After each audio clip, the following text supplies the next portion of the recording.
Pernahkah kita melihat mushaf Al-Quran yang berbeda dari mushaf Al-Quran yang biasa kita lihat, biasa kita baca sehari-hari di masjid, di rumah kita, atau di manapun di dunia ini, bahkan di Saudi Arabia sendiri? Jawabannya adalah ada. Saya pernah melihat, saya pernah memegang, tetapi saya belum pernah memilikinya dan tidak tahu tempatnya di mana harus membeli mushaf itu. Tapi apa yang membedakan mushaf yang berbeda itu dengan mushaf yang biasa kita kenal? Yang membedakan adalah bahwa di dalam mushaf itu mengacu pada bacaan dari qiraatus sab'ah, imam qiraatus sab'ah, yang berbeda dengan imam qiraatus sab'ah yang menjadi acuan dari mushaf yang sekarang ini berkembang di seluruh dunia. Kalau mushaf yang berkembang di seluruh dunia, mushaf Al-Quran yang berkembang di seluruh dunia itu mengacu pada bacaan dari qiraatus sab'ah, salah satu qiraatus sab'ah yang bernama Imam Asim dari jalur riwayahnya Imam Hafiz, bukan dari jalur riwayahnya Imam Syu'bah. Maka mushaf yang berbeda ini, yang kemudian ada yang menyebutnya sebagai mushaf maghribi, itu mengacu pada salah satu bacaan dari Imam Qiraah Sab'ah yang dikenal dengan Imam Nafi dari jalur riwayahnya Imam Warsh. Jadi dari situ saja kita sudah bisa melihat bahwa perbedaan itu terletak pada cara membacanya, bukan perbedaan isi dari kalimat, kata, surah dalam Al-Quran itu sendiri. Karena susunan dan sebagainya yang ada seperti dalam mushaf itu sudah sejak masa dibawakannya mushaf dalam satu mushaf Utsmani. Nah, kalau demikian adanya, kita bisa menyimpulkan bahwa mushaf yang beredar sekarang ini itu mengacu hanya pada salah satu dari bacaan dari Imam Qiraatus Sab'ah. Kita mengenal ada 7 ahli Qiraatus Sab'ah. Kita mengenal tadi sudah disebutkan Imam Asim, ada juga Imam Nafi, ada Imam Ibnu Katsir. Ibnu Katsir bukan yang mufassir yang mutaakhirin ya, tapi ini kelompok dari tobakohnya tabi'in atau tabi'in, saya kurang tahu pastinya.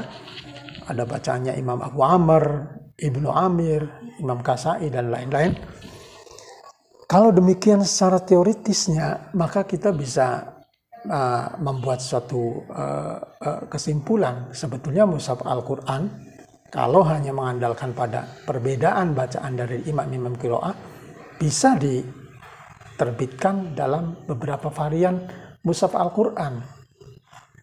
Ya taruhlah saja kalau umpamanya yang kita akui sekarang mushaf itu menganut pada bacaannya Imam Asim dari jalur riwayah Hafiz, maka mungkin ada atau bisa dicetak juga mushaf Al-Quran yang mengacu pada bacaannya Imam Asim dari jalur riwayahnya Imam Syu'bah, atau Imam Nafi dari jalur riwayahnya Imam Qalun, atau Imam Ibnu Katsir dari jalur riwayahnya Imam Kumbul atau Imam Bazi, dan seterusnya. Jadi secara keseluruhan mungkin bisa disimpulkan, bisa saja secara teoritis mushaf Al-Quran itu dituliskan sampai 14 varian mushaf Al-Quran. Nah, karena kita tidak bisa atau tidak melihat buktinya seperti apa, ternyata dalam HP Android itu menyediakan apa yang tadi saya sebutkan sebagai mushaf yang berbeda itu, yaitu mushaf maghribi. Tetapi mushaf maghribi itu mengapa ternyata ada yang tetap terus menerbitkannya? Jangan-jangan itu sebetulnya bukan hanya karena perbedaan bacaan, tetapi di sana berbeda karena ada dalam perbedaannya itu ada dalam jenis huruf yang berbeda dalam memberikan titik dari huruf-huruf itu. Seperti Qaf dituliskan dengan titik 1 di atas, Fa dituliskan dengan titik 1 di bawah, atau Nun ada yang bertitik, ada yang tidak, dan beberapa perbedaan lain. Sehingga kalau hanya perbedaan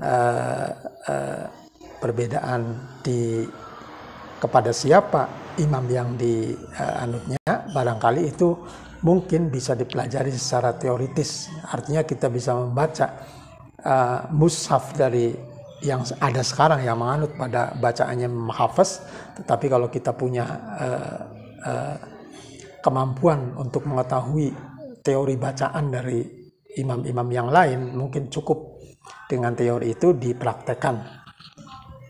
Di sini saya melihat ada beberapa aplikasi yang menyebutkan pada mushaf yang berbeda itu. Ini salah satu aplikasi yang bernama Al-Mushaf Al-Jazair, bisa di-download di aplikasi di Play Store. Di sana dari segi tulisan saja sudah sangat berbeda khotnya ya. Ini khot yang tidak biasa kita kenal nih. Ini innal insana lafi khusrin, fi-nya di bawah ya, titiknya. Kemudian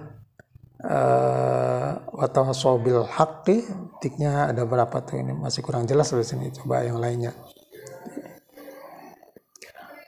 Ya sabu'an lama law akhlaka lam badal khutam ma adroka mal khutam narullahil mufadah, ini tulisannya.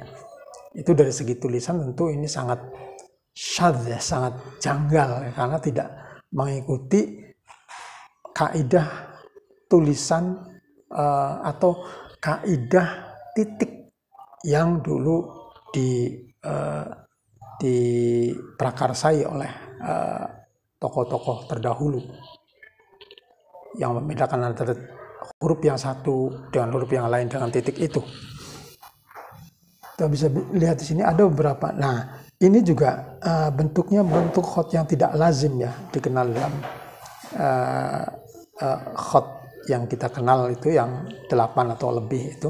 Tapi ini khot maghribi ini jarang sekali tetapi ini ada, dan sepertinya ini memang persis dari kopian dari mushafnya langsung ya.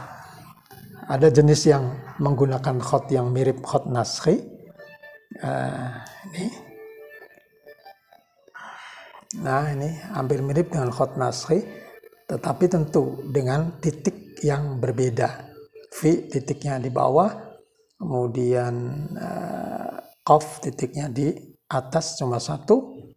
Kalau kita lihat di sini fi adan imnas suaiki, bahkan qafnya ini tidak ada titiknya. Untuk rahasia itu saya sendiri tidak tahu.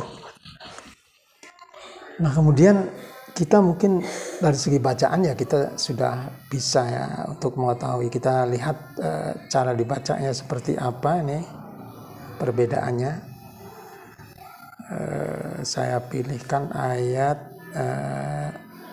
yang sini aja nih. Coba dari sini ya.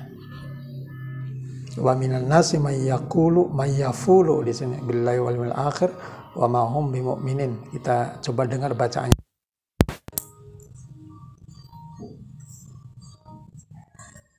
Wa minan nasi may yaqulu amanna billahi wa bil yawmil akhir wa ma hum bimu'minin. Yukhadi'una Allah wal ladzina amanu wa ma yukhadi'una illa anfusahum wa ma yash'urun. Asim kan, wa ma yakhda'un. Maradun fazadahum marada dalam tulisan walahum adzabun alimun bima kanu yukadzibun. Oke, sebagai contoh mungkin cukup.